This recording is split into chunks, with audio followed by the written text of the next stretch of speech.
What's happening, my Jack family? Coach Scott here, jacked at the 40.com and shredded at the 40.com. Welcome to another episode of the Jacked at the 40 podcast. I've got another incredible episode coming at you today. Once again, I'm joined by one of my coaching clients, Mario, who is 53 years young and absolutely freaking shredded. You may recall he was on the podcast about 6 weeks ago, sharing his transformation experience of dropping over 23 pounds, getting shredded. He's now been in a muscle building phase for several months now. In today's podcast, we're going to take a deeper dive into his nutrition, talking about how he has progressed with his diet, how he has incorporated a lot more foods that are more satiating to him, eliminated some of the foods that were causing maybe a bit of gastric distress. Also talk about why, it's a great discussion about how some people are much better at being like eating in moderation with their favorite treats, whereas some other people are just better completely abstaining from eating those treats. So a fantastic discussion all around about just following a nutrition plan that suits you best, having a heightened sense of awareness to experiment with different things and find what works for you. We also have a great discussion about just this slower and steady process of building muscle, the impact on mindset, especially compared to the traditional bulking and cutting approach.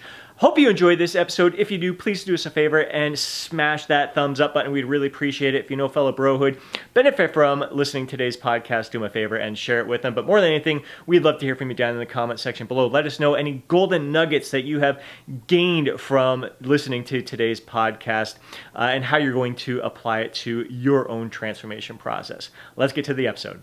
All right, Mario, let's start off talking about, our diets differ. In many ways. So we're going to explore all the different areas.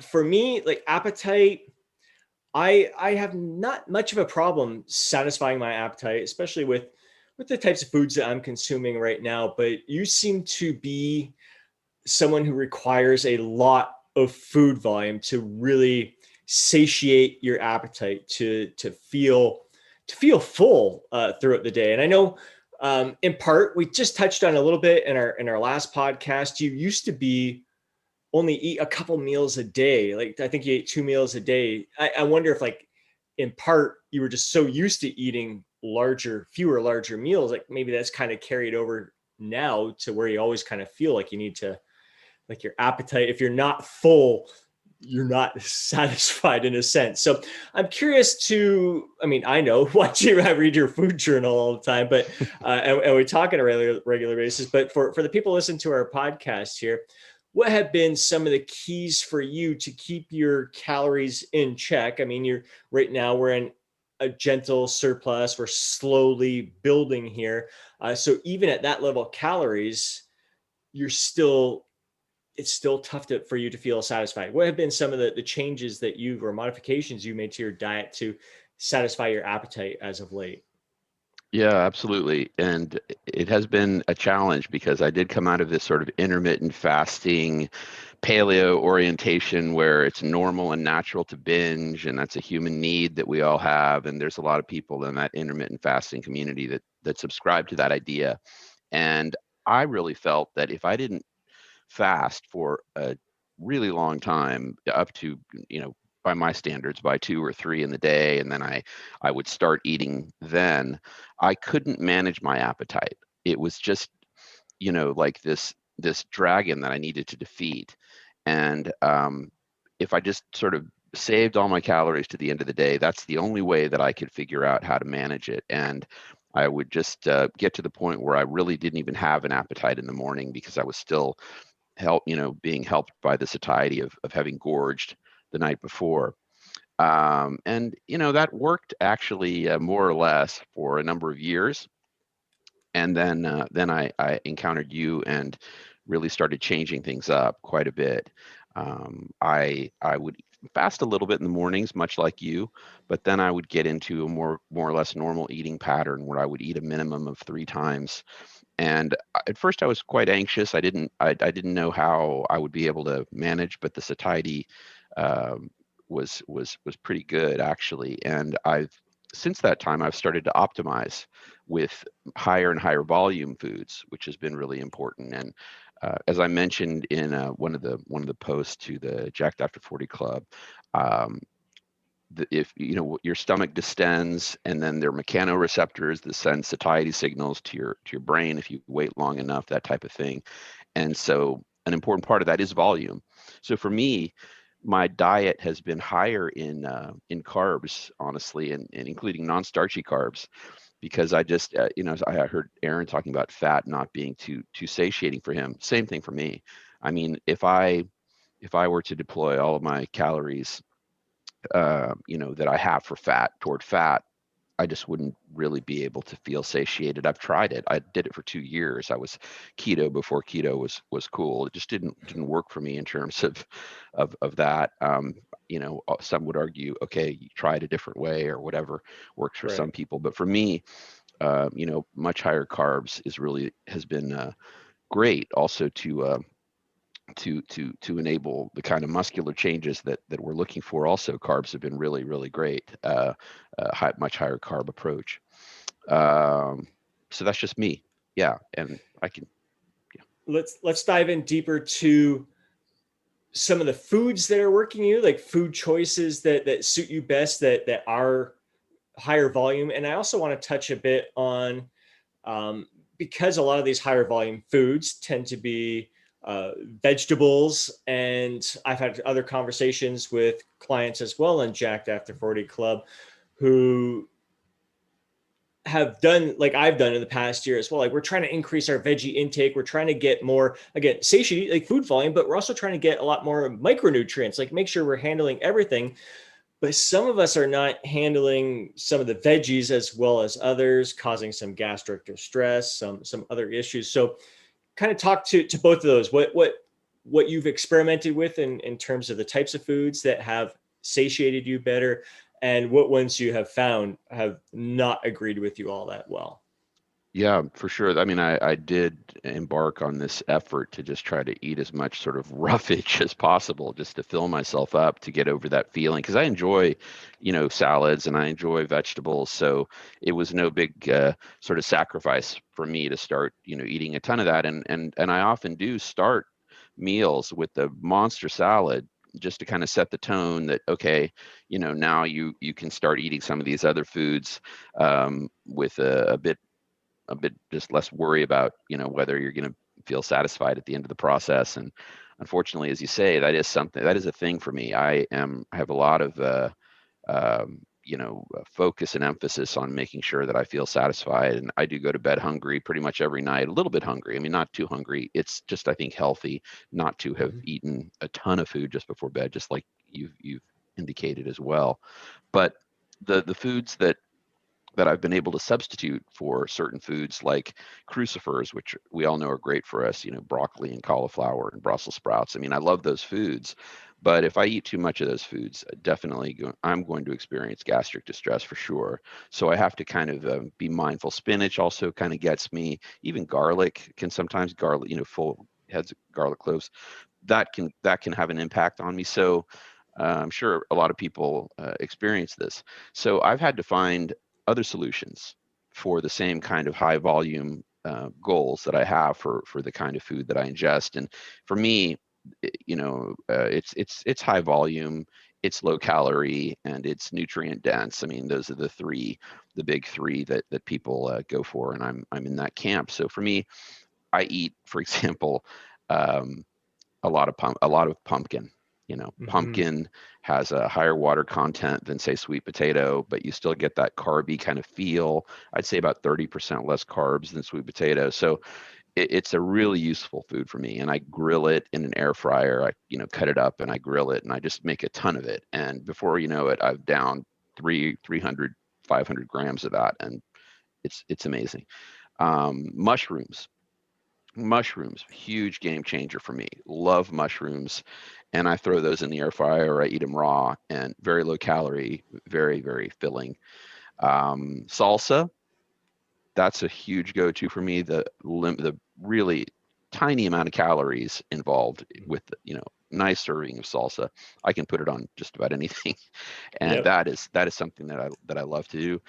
Uh, I'm not a big smoothie guy, but I have gotten into this protein fluff type of recipe that involves whey protein, some frozen berries, some ice, maybe a little bit of xanthan gum. I mean, it's not the healthiest thing in the world, but it gives it a little volume. And if you use casein protein, that really tends to fluff it up even more. There are plenty of recipes online, and that creates just a huge sort of ice cream like bowl of food that is really, really, really helpful. Gelatin, high quality gelatin. I use a lot, basically just a tablespoon with frozen berries, 50 grams of frozen berries, and just you put in a little cold water, let it sit, then you put in a bunch of hot water, put it in the fridge.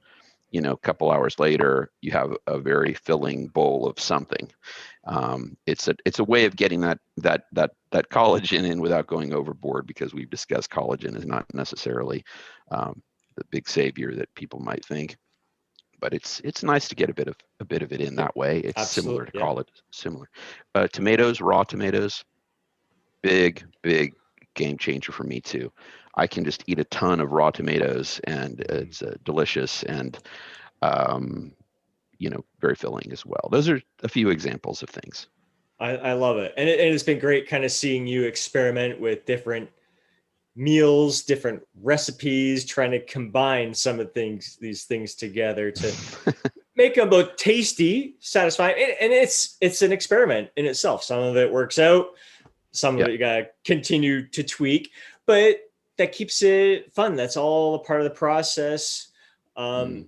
And it's you trying to go with what works best for you. It's not I think even Aaron and I kind of touched on this. Like, he kind of used to kind of thumb his nose at people like, what the heck are you doing trying to, why would you make a black bean brownie when you can just have a brownie instead? But like, Ah, it's a different, I mean, if it's working for you right now, and he's finally like, wow, it's way better. It's agreeing with him so much more than a regular brownie right now. So it's not like you're doing this to try to fit some kind of dogma or anything out there. It's like you trying to work with your body, work with your appetite, and consuming foods that you enjoy. can I give you another example that's really weird? It's one that I picked up, and it is, oats. I enjoy oats, but they're not super macro friendly, and you can't eat a ton of them and so on without starting to really rack up some calories. So if you actually mix oats with cauliflower rice, which is extremely macro friendly, you can actually kind of create an oaty kind of a thing, but in a gigantic bowl of it, and then you Right. add, 10 grams of cacao powder and some protein powder, and you let it sit for a while. And then like a little bit like tofu, which I don't touch, but a little bit like tofu kind of mixes it takes on the flavor of the surrounding foods. The cauliflower rice does. And so Right. you end up having what feels like a gigantic bowl of oats, but it's actually something quite quite a bit more friendly from a calorie standpoint, and that's very filling as well. You can use that. So I also use cauliflower rice when I make this deep dish pizza. And I'm a little bit of the school of I'm not going to go out and have indulgence foods, at the local pizza shop. I'm going to make my own indulgence foods that fit my needs. And some people might say that's not as good or whatever, but I really get a lot of enjoyment out of eating those foods, which are substitutes for other kinds of foods. And I didn't even bother for many years until recently when I started getting interested in, different recipes and experimentation. Before I would just eat, low calorie foods, and I didn't even think about it much, and I didn't have a problem with it, but it has enhanced my life to start developing some of these recipes, around that are a bit more aligned to what many people are eating on a daily basis. I do enjoy that pizza kind of feeling, and I have a couple of really nice pizza recipes you may have noticed on my Fitness Pal feed there. But Yeah, I did indeed. And that's something I've experimented with in the past as well. My workout partner Mike got me hooked on it. It's a big way.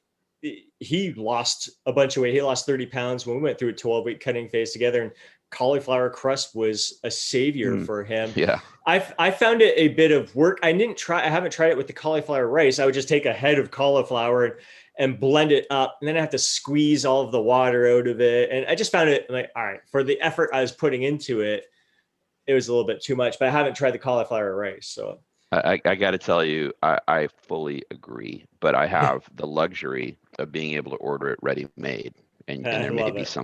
somebody that produces it in your neighborhood, but yeah, I order it ready made. Otherwise, fully agree, it would not be practical because I've tried it myself with a cheesecloth, and like Yeah. forget about it, never gonna happen.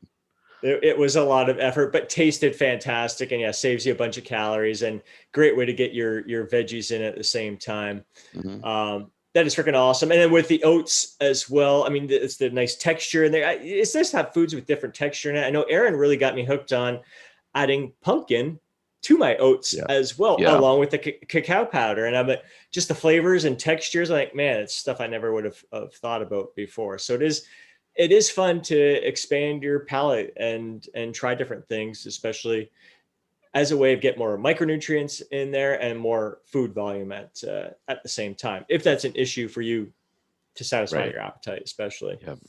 Hey, Now, just one more, just to nerd yeah, out on it one last time. yeah, Zucchini pancakes.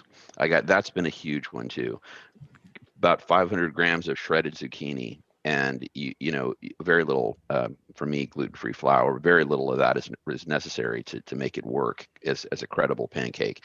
Also, really filling, low cal, nutrient dense. So, okay, last one. That that's that was it. outstanding. I know it. I love it. I love it. Bring it on. Yeah, it is. It's fun. Yeah, it is so much fun. I think that's a big takeaway from this is that yeah, you're not doing it because you have to do it. You're doing it because you want to do it and Right. enjoying the process here. So another aspect that we differ, like people are hearing you and they're probably thinking that just have some freaking pizza, dude, and or just have some other stuff. Exactly. But No, I hear you. and we've talked about like I can control myself now, today. It's a big difference how I eat today. I can eat in moderation. I can eat just to the point of satisfaction. Knowing that if I want to have those treats again tomorrow, I'll have those treats again tomorrow. So I'm more of a moderator in terms of my eating Yeah. today. I wasn't so much years ago. It's kind of been a learned experience for me. You're more of an abstainer. You do Right. better. I think Aaron is very much the same way as well as are many of my other clients. And it's just another area to show like we are so different. You should never try to form your diet to someone else's diet. You really got to know yourself as well. So talk to me more about why it's easier for you to just be an abstainer rather than try to A eat moderator. like I do in moderation here. Yeah, no, absolutely. And there are two quotes that come to mind. The famous Oscar Wilde quote, "Everything in moderation," but people always misquote it. There's another part of it, which is "everything in moderation, including moderation." And for me, I might be misinterpreting the quote, but the way that I've always processed it is that there are certain things in life about which I'm better suited to be a bit extreme. And that's kind of where I'm coming from in the way that I look at food. I basically just look at vast categories of certain foods as non-foods. I just basically they're not on my menu. It's just something that I don't even contemplate eating. And then Samuel Johnson said, when somebody asked him, to enjoy just a little bit of alcohol, he said, abstinence for me is as easy as moderation would be difficult. And that's a little bit how I also feel. I mean, I will go off the rails if I am not an abstainer, and it's easier for me. It's just easier. It's not that I wag my finger at people that are moderators or anything like that. I admire them, but I'm just not in that mode. So I would rather come up with solutions that enable me to enjoy what I do consider to be okay on my menu and really enjoy it. I get a lot of satisfaction out of every meal, and especially if I have a hand in preparing the meal, that's even more satisfying. I mean, I hear a lot of people saying, you should enjoy life and you should this and that. I am. I mean, I can't imagine enjoying my food any more than I do. So that's a little bit where I'm coming from on that. So I think it is a bit of, we're all different, and I've always admired how you enable differences and you allow differences and you celebrate differences and you tell people, hey, give it a shot. If it works for you and we get good results, that's your solution. And I'm not going to try to impose mine on you. I mean, you have certain principles which people would be best served to follow. Having just a systematic attitude toward food is one, which I've been able to adopt, and I attribute that rigor and discipline, honestly, to, I mean, that's how I've been able to get far on your program, by being disciplined. But yeah, some people are able to go kind of in and out of that discipline mode. That's cool. Right. I love it, man. Such a great share. And it's such a, I mean, we see it everywhere. Everyone trying to enforce their beliefs, and everyone telling you, who is someone to say what we get enjoyment out of, what feels best to us, how are we living our best life? Like they don't know. Like on the outside, it may look like we're not, but we're 100%. This is what's satisfying to us. And me living like you is not going to bring me any enjoyment at all, like I'm experiencing right now. So yeah, Sure, I'm sure. so glad you brought that up. And you are very disciplined, and you are someone, like many of my other clients as well, who do enjoy the discipline of tracking your food intake as well. What have been, just recently kind of came up across some of the errors? Like we all know, like tracking, it's not a perfect science. Yeah. Even just foods in general, every apple is not going to be the same number of calories, even if it weighs the same and everything. But Hmm. in like things like MyFitnessPal, a lot of it is user based data in there, and people are entering in wrong information. I've been caught on it myself as well. I think it's one of my clients is like, dude, like I see you. How is your chicken breast got this much more protein? And then mine does. I'm like, then I look at it. And yeah, someone entered wrong calculations into whatever chicken breast I was selecting out of the menu there. So, what it would have been some of the aha moments in regards to tracking for you lately? Yeah, I mean, for me, it was hard just to get my mind around the idea of weighing and measuring, because all I could think about was all of the inaccuracies and all of the different areas where you could make errors, whether it was your resources that were giving you the nutrition information could be wrong, or whether it was you're not weighing something quite the right way, or your guesstimate of an apple is whatever. So I thought, this is a fool's errand to try to be accurate. Who cares? What matters? How can a few calories here or there matter? And after a while, though, what I realized is that within my universe, I was measuring consistently. Within my universe, I was making the same errors that I would typically make. And so after a while, you can establish a baseline, and you could look at my results and say, okay, within your universe, you need to cut 200 calories. So I would do that within my universe, and who knows whether I cut 200 or I cut 300 or I cut 100, but it was a consistent data point that you could work with as a coach and say, okay, whatever he's doing, whether he's really eating 2,000 calories or he's eating 2,300 or he's eating 1,700, it doesn't matter. I see the result, and I will then give him the input, okay, raise by an increment. And then I would raise by an increment, and we would hope that increment would be close to what you would be thinking it should be. And maybe it was, maybe it wasn't, but over time, I would consistently make the same mistake, so to say. Right. And that is really the point. You try, you can come up with more and more reliable data points based on your consistent behavior over time, even though in the abstract it's working for you, even though in precision, you know measurement terms, perhaps you were way off. But it doesn't matter, it's just a number. Just like in the gym, you stressed to me, you know, take the weight down, leave your ego at the door. Your brain, your body doesn't care precisely what weight you're using. What matters is the stimulus, and that's exactly, or close at least, it's analogous to what I'm talking about here. Mm. So, yeah. Yeah. It's that's the benefit of having structure with your nutrition, eating a lot of the same foods, a lot of the same meals, because yeah, so if that one meal is really 600 calories instead of the 400 calories that you're logging, at least it's the same every single week. So Right.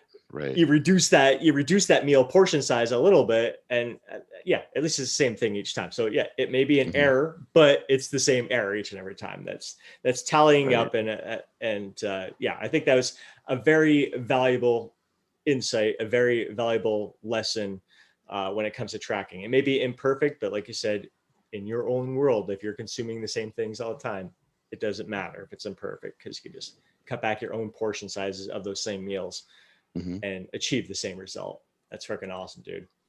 I want to move on now to the training, and to, well, not necessarily the training, but you're in muscle building mode. We've been going through a nice slow and steady building process here. In the past, you've done more aggressive building phases, maybe somewhat of a bulk where you're gaining at a much faster rate. And when you take that approach and you see the scale moving up consistently, it gives you that reassurance. I'm doing something right. I'm moving in the right direction. I must be building muscle here, even if it's mostly fat that you're gaining in the process. So when you take a slower and steady approach to make sure you're gaining mostly muscle instead of mostly fat, it's painfully slow. How are you handling this mentally to keep yourself motivated to keep pushing and staying the course? Because it's easy when you're gaining weight in a more rapid pace, or when you're cutting and you're dropping a pound a week, you can see the scale moving. It's a lot different picture when it's barely moving from week to week, and you got to look at things more on a month to month kind of basis when it comes to your physique. How's it been for you, and what's this learning experience been like? Yeah, I mean, it's created a different set of goals, really. It's no longer around, when you're on a cut, it's pretty obvious what your goals are, and you're very well focused on what's involved there. But I'm just happy that I'm off of this losing and gaining the same 20 pounds train that I was on before dealing with you, because guys, they they start putting on fat and their shirts feel a little tighter, and they feel like, okay, well, now I'm making progress, but actually they're not. They could be just setting themselves back and putting on fat. And yeah, okay, you look like a bigger, puffier version of yourself. And I went through that for a while, and so that is part of what helps me to maintain focused, even though at this stage I'm in more of a what I would call a gentle surplus. Although, as you've seen, my weight has inexplicably kind of gone gone down lower than I actually thought it would. So I regard that as actually interesting and good, just to see that with the same amount of calories, my weight is somehow drifting down a bit. It's interesting how my body is using maybe the food in more efficient ways with the nutrient partitioning. I don't know what's going on, or it could just be a different environment that I'm in where it's sunnier or whatever it could be.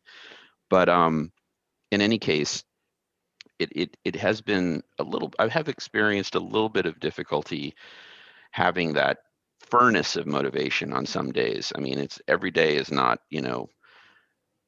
don't say I have to work out, say I get to work out. That's the right attitude. And okay, yeah, okay, it is the right attitude. And I do feel grateful that I get to work out. But I got to admit, on some days it's been a little bit tougher because it's more of a maintenance, a little bit more of a maintenance, a little bit more of a game of ounces, and that's been difficult. But I do see the results, and I'm so happy that even if I'm not putting on a gigantic amount of muscle mass, I am consolidating those gains. I'm locking them in. It's become part of who I am. I'm no longer even envisioning a future where I would look meaningfully different than I do. So it's and a lot of people think, okay, you're 53. It's time for you to go into that normal, steady decline of aging. And I'm not thinking that way. I'm thinking, damn, I want to be a beast at 55, like Frank Grillo or whatever. Yeah. That's my mindset. It's like, I wonder what I can achieve at 55. And most people are thinking completely opposite manner. So those are the kinds of things that motivate me now. Is that sort of incremental improvement. And again, it's something that I'm doing for my health. It's something that I'm doing fundamentally for me. It's no longer as much about some of the other considerations that might have figured when I was, in my 20s or whatever, just trying to, have a physique for other people or whatever. That's so it's about pleasing myself and knowing that I'm cultivating, as we mentioned in the last podcast, the most essential and important organ of longevity, which is muscle. People think, you're into physique training because of some, obsession with body image or whatever. But for me, it's just very obvious. You have to cultivate muscle if you want to be a functional person. Boom. Mm-hmm. Yeah. Absolutely. 100%, no doubt about it. And yeah, I think there's so much to say for walking around feeling good all of the time, looking good, feeling confident in your skin. And it is, even though the changes are small and incremental, it's still, you get to see it, you get to view it, because you are lean, you see a bit more density, you see subtle changes in your physique, rather than covering it up with a bunch of fat and then having to diet down again, not enjoying the process of dieting down, running the risk of losing muscle mass and dieting down, and then maybe kind of looking, well, did I gain a little bit more muscle? And but I find when you're walking around, you're staying lean, it becomes a little bit more apparent. You start to see little things here and there. Mhm. There's just a lot to say for the muscle maturity, the muscle density. You can change the look and appearance without putting on massive amounts of muscle on your body as well. Yeah, absolutely. Very subtle but gratifying changes that you just notice. When Yeah. you're doing Russian twists or something, it's like, wait, Yeah. where did these intercostals come from? What what's going on? And that's Yeah. always fun just to see, because your body was meant to look this way, and that's the way I see it. It's nice to Yeah. close the gap between who you are and who you could be.